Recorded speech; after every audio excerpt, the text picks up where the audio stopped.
September 2006. Southern Afghanistan. The district of Panjwayi had become a fortress of mud walls, irrigation canals, and hidden firing positions. The operation was called Operation Medusa.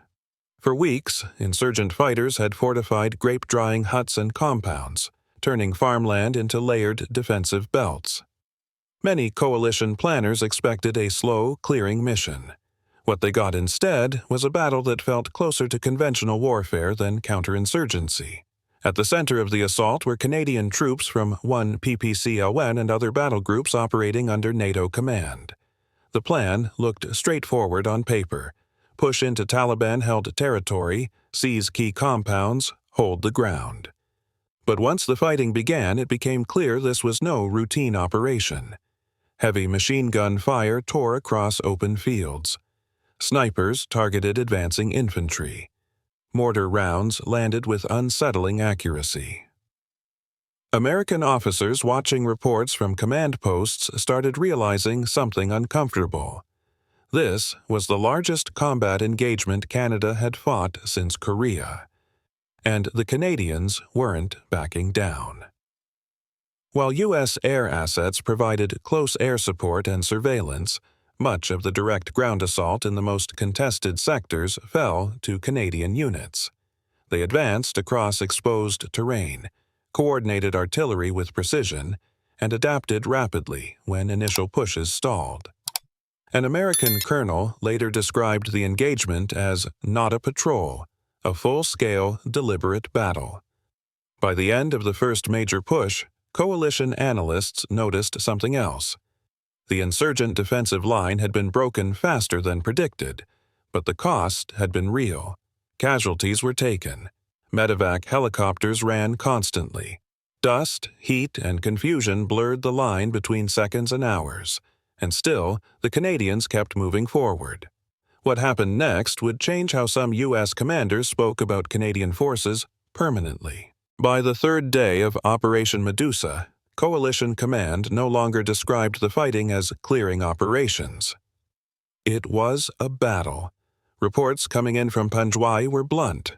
Entrenched resistance, coordinated counterattacks, complex defensive belts built into farmland and irrigation canals.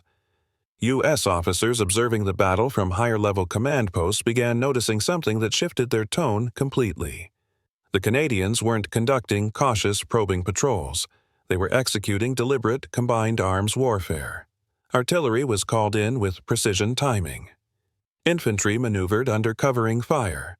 Armored vehicles repositioned aggressively instead of holding static defense lines.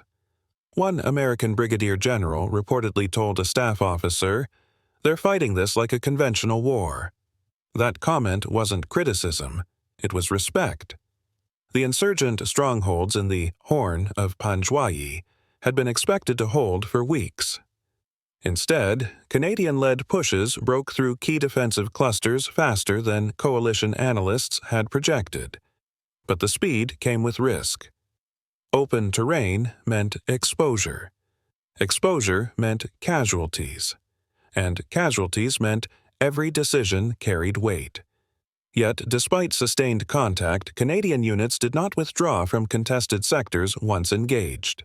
They reinforced. They rotated. They pressed. U.S. air support assets, including surveillance drones and close air support aircraft, adjusted patterns to match the tempo Canadian ground commanders were setting. At one point, a senior U.S. operations officer reviewing live feeds reportedly remarked, "They're not hesitating." What stood out most wasn't aggression. It was discipline under sustained fire. Movements stayed coordinated. Communications remained structured. Fire control was measured. This wasn't reckless bravery. It was controlled pressure. By the end of the week, coalition assessments began shifting language internally. Instead of Canadian sector, some reports simply labeled it primary assault axis. That subtle change reflected something larger. American commanders weren't just supporting the Canadians.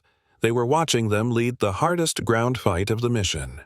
And the conclusions forming in those command tents would echo long after the dust settled. By the time the heaviest fighting of Operation Medusa began to stabilize, the public briefings were cautious.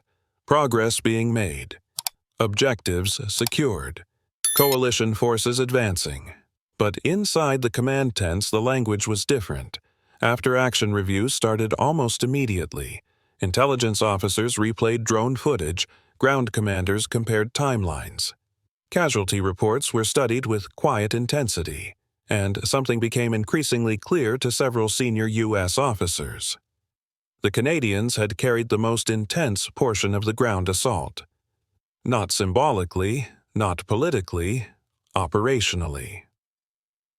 In internal discussions, American generals reportedly acknowledged three things that stood out.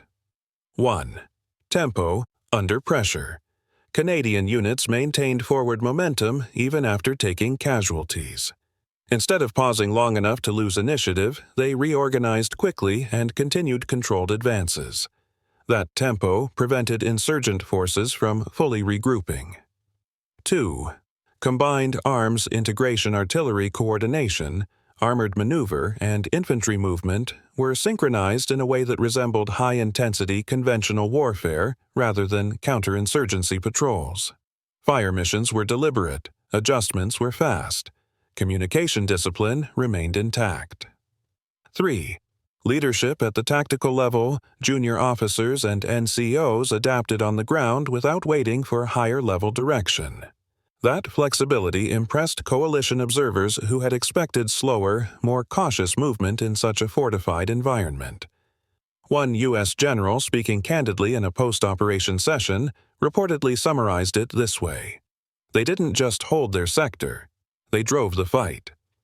That sentence carried weight, because in coalition warfare, driving the fight means setting operational momentum, determining where pressure builds and where the enemy must react. American commanders reviewing battle maps saw that insurgent counterattacks were increasingly directed toward Canadian positions. That wasn't accidental. It meant the enemy recognized where the main effort was coming from. The respect that formed during those days wasn't theatrical. It wasn't part of a press narrative. It came from professionals observing professionals. By the end of the operation, when final territory assessments were completed, the tone of internal coalition discussions had shifted from cautious observation to direct acknowledgement. Canada had just fought and led one of the most intense NATO ground battles of the Afghanistan War, and the U.S. generals who watched it unfold would not forget it.